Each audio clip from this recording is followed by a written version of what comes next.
Bagga sir, आपसे मेरा सवाल ये है कि अमेरिकन बुली से अब दुनिया कैसे निपटेगी, क्योंकि अकेले भारत नहीं है, तमाम देश इस ट्रंप के अड़ियल रवैये से काफी परेशान दिख रहे हैं। देखिए, खुद ही इनको प्रॉब्लम होने वाली है, क्योंकि फ्रंट लोडिंग हुई थी काफी माल की, तो टैरिफ का फ्लो थ्रू नहीं हुआ है अभी इन्फ्लेशन के अंदर। येल बजट लैब ने जो आंकड़े निकाले हैं कि $2,700 तक का इम्पैक्ट हो जाएगा। 20% टैरिफ, जो अभी वेटेड एवरेज अमेरिका का टैरिफ 20% पे पहुंच गया है, तो $2,700 औसतन अमेरिकन हाउस होल्ड पे एक्स्ट्रा बोझ आने वाला है। और ये बोझ हिट करता है गरीब तबकों को सबसे हम्म। ज्यादा। तो लोएस्ट जो 10% है उन पे 1400 डॉलर है। हाईएस्ट जो है उनको $5,000, उनको $5,000 से कोई फर्क नहीं पड़ता।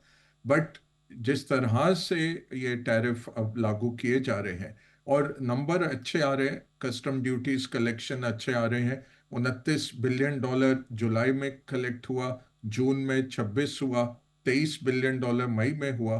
तो साल का लगभग $300 बिलियन का कलेक्शन इनका आ जाएगा।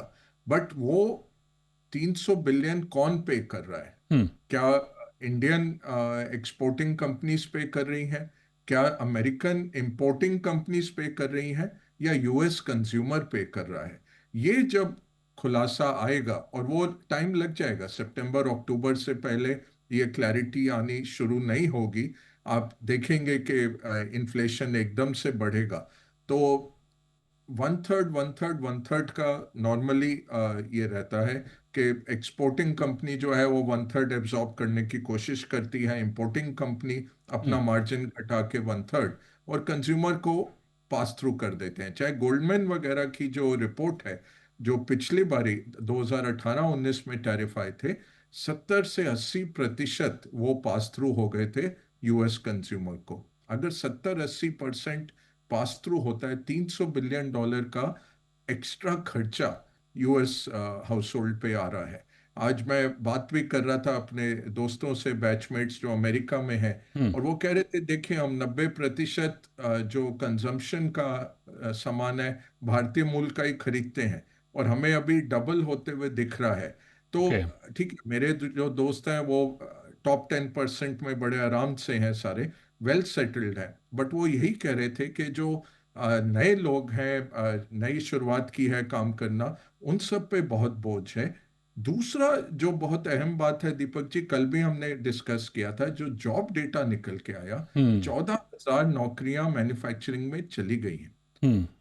नई नौकरियां नहीं लग रही। 14,000 कटी जुलाई में, और ये अभी है जब 30% कंपनीज ने ही अभी तक इसमें रिपोर्टिंग की है। अब जैसे ये बढ़ेगा रिपोर्टिंग, पूरा नंबर आएगा, रिवाइज नंबर अगले 2 महीने में, हम्म। हो सकता है 50-60 हजार 70 हजार मैन्युफैक्चरिंग नौकरियां हर महीने निकलने लग जाएं। क्योंकि क्या हो ओके। रहा है, आपने स्टील, एल्यूमिनियम, कॉपर जो बेसिक है इकोनॉमी का, 50% पे कर दिया। अब फोर्जिंग वाले, सारे टूलिंग वाले, टूल बनाने वाली सारी कंपनियों ने बंद कर दिए, बोल रहे बिल्कुल। हम कंपीट ही नहीं कर सकते, अब हम बंद करके जा रहे हैं। और उन्होंने चिट्ठियां भी लिखी हैं ट्रंप को कि आप कार्व आउट करके दीजिए। तो हम्म। उसने कॉपर में फिर रिफाइंड कॉपर एटलीस्ट वो हटाया। बट जो भी कॉपर जो और आ रहा है रिफाइन होने के लिए, उस हम्म। पे अभी भी 50% है। तो कोई भी इकोनॉमी 50% कॉस्ट प्लस पे नहीं चल सकती। हम्म। ऐसे ही भारत का एक्सपोर्टर 25, और आज जो 25 और अनाउंस कर दिया है बिल्कुल। 50 पे, वो मायना ही नहीं रखता। फिर आप 5,000 भी कर दो, कोई कोई फर्क नहीं है। मतलब नहीं है। भारत के लिए क्या डर है? ये ऐसा हम नहीं कह सकते कि हम इनके बिना जी लेंगे ये सब। भारत के लिए क्या डर है? स्पेशली लेबर इंटेंसिव हमारे बहुत सारे काम है, जेम हो, ज्वेलरी हो, लेदर हो, टेक्सटाइल हो। तो $1 बिलियन का आपको रेवेन्यू अगर बनाना है अमेरिका से, 1 लाख लोग उसमें काम कर रहे हैं डायरेक्टली, 1-1.5 लाख लोग एंसिलरी तौर पे सपोर्ट कर रहे हैं उन फैक्ट्रियों को। तो नौकरियां बहुत निकल सकती हैं। ये हम्म। ये डर है, सबसे बड़ा डर भारत के लिए यही है। देखिए, आज डिफेंस मैन्युफैक्चरर हमारा बहुत बड़ा है, ऑटो एंसिलरी कंपनी है, 25% उनका रेवेन्यू अमेरिका से आता है। आज इतना वो स्टॉक गिरा, और ठीक। उन्होंने बहुत मायूसी का आलम जताया है कि यूएस से हमें अभी दिख नहीं रहा जी। वैल्यू आते हुए, कंजम्पशन गिर रहा है। फार्मा कंपनीज आज देखिए 2-2.5% डाउन थी, चाहे फार्मा हम्म। अभी तक काव आउट है, फार्मा पे अभी नहीं आया, हम्म। बट हर हफ्ते ही ये छोड़ देते हैं नया शगुफा कि फार्मा पे मैं 250% लाऊंगा। तो हमारी ऐसी कंपनियां हैं जिनका 40%, 49%, 50% रेवेन्यू अमेरिका से आता है। बिल्कुल। अगर ऐसे हुआ, 200%, 250% हुआ, अगर वो वाजिब नहीं रहे, हम्म। अमेरिका को तो क्षति होगी, बट हमारी कंपनियों को भी क्षति होगी। इसलिए बिल्कुल मैं इत्तेफाक रखता हूं, हमें शांति से रूल बेस्ड वे में बैक डोर और बैक स्टेज में ही नेगोशिएशन करना है। कुछ इनको आड़े हाथों नहीं लेना है, ना कुछ अभद्र इस तरह का व्यवहार करना है। लॉन्ग टर्म रिलेशन है हमारा, वही बनाते रहेंगे, जाहिर तौर लगे पर रहेंगे। आरआईसी को लेकर आपको कितनी संभावना दिख रही है, पहली चीज, और भारतीय बाजारों पर कल इसका क्या इम्पैक्ट पड़ता हुआ दिख रहा है? देखिए, सीधा इम्पैक्ट आता है ½ %, 1% का। ये बात अच्छी है कि बाजार को काफ़ी टाइम मिल चुका है इसको फैक्टर इन करने का। और हमने देखा है फार्मा अंडर परफॉर्म कर रहा है, जेम ज्वेलरी हुआ, टेक्सटाइल हुआ, ये सारी कंपनियां ऑलरेडी अंडर परफॉर्म कर रही है। पैसा डोमेस्टिक फोकस सेक्टर्स में जा रहा है। तो हमें ये देखना है इसको पर्सपेक्टिव में डालने के लिए कि 2% हमारा जीडीपी इम्पैक्टेड है इससे। जो $86 बिलियन का अमेरिका को हम एक्सपोर्ट करते हैं गुड्स का, 2% लगभग हमारा जीडीपी है। जो back of the envelope calculations है, लगभग 30 से 50 बेसिस पॉइंट इसका इम्पैक्ट आता है हमारे जीडीपी पे। तो एक ड्रैग जरूर आएगा, क्योंकि 25% पे भी मुश्किल था, अब 50% पे तो और मुश्किल हो जाता है हमें कॉम्पीट करना। जब बांग्लादेश 19 पे है, पाकिस्तान 19 है, हम्म। श्रीलंका 20 है, चीन 30 पे है, और हमें 50 अगर लग जाए, वियतनाम 19 पे है, इंडोनेशिया 20 पे है, तो ऐसे माहौल में मुश्किल हो जाती है हमारे एक्सपोर्टर्स को।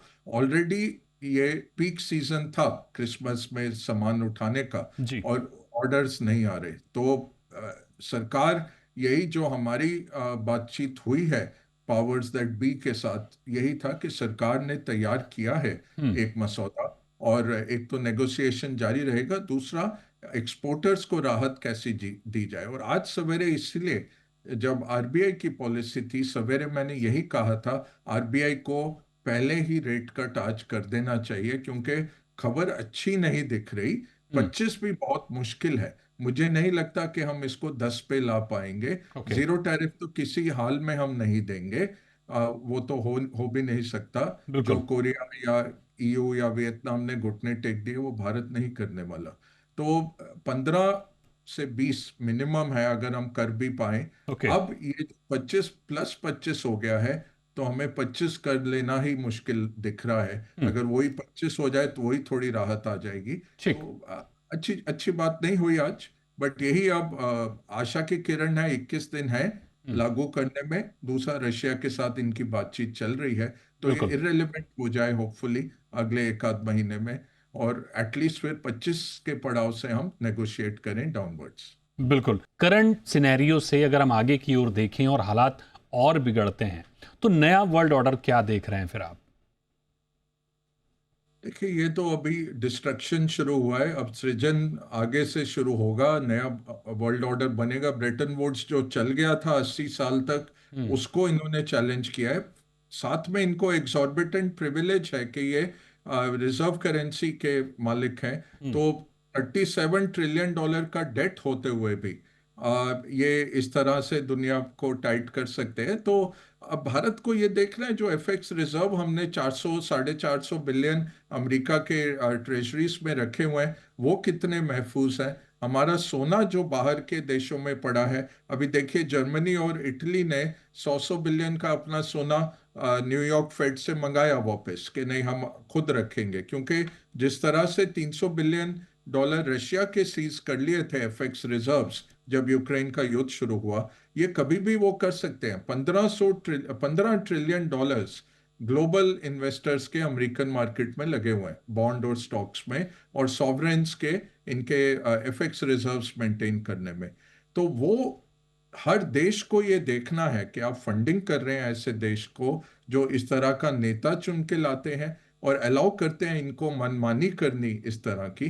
कल निकी हेली ने भी कहा, देखिए भारत आपका दोस्त है, आप चीन को तो 90 दिन का मोहलत दे रहे हैं और भारत पे टैरिफ लगा रहे हैं, ये ठीक बात नहीं है। तो जब सामने के आदमी को रिलेशनशिप नहीं सोचना है तो आपको भी अपने विकल्प सोचने हैं और यही देखना है कि इसको एक्सपैंड करें, 15-16 फ्री ट्रेड एग्रीमेंट करें। अब यूके के साथ हमारा जीरो टैरिफ का एग्रीमेंट है, 99% हमारे गुड्स यूके में बिना टैरिफ के जा रहे हैं। इस तरह से हमें अब ये बढ़ाना है और सरकार को पैकेज लेके आना है, एक एक्सपोर्टर्स की नौकरियां ना निकलें उन वर्कर्स को सेव करने के लिए, दूसरा उनके लिए और मार्केट खोलने के लिए।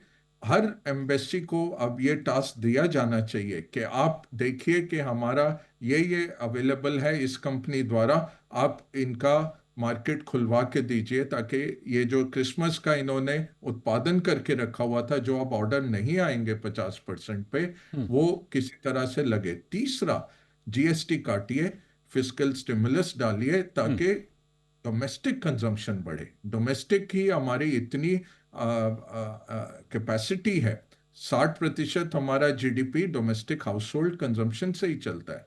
तो बहुत बड़ा मार्केट है हमारा, इसको एब्जॉर्ब करने के लिए $50 बिलियन का सामान इतनी बड़ी बात नहीं है। आप जीएसटी काटिए, चीन जैसे लेके आया था कि पुराना आप सामान लेके आइए और नया ले जाइए, उसके ऊपर आपको भयंकर डिस्काउंट दे रहे थे, कारों के लिए, कंज्यूमर ड्यूरेबल्स के लिए, चीज़ों के लिए।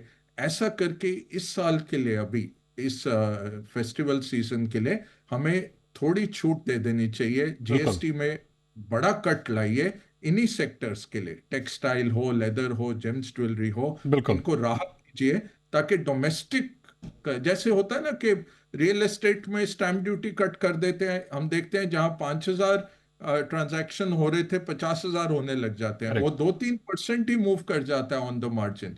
आप जीएसटी कट करिए इन सब सेगमेंट्स के लिए और बोलिए लोगों को कि आप खरीदिए, ये हम आपको सेल दे रहे हैं 31 दिसंबर तक, तो भारतीय ही खरीद लेंगे, कोई प्रॉब्लम नहीं है। 15 करोड़ ऐसे भारतीय हैं जो कि ग्लोबल एलिट के लेवल के हैं, तो वो सारी खपत भारत में ही हो जाएगी, बट सरकार को अभी मूव करना पड़ेगा।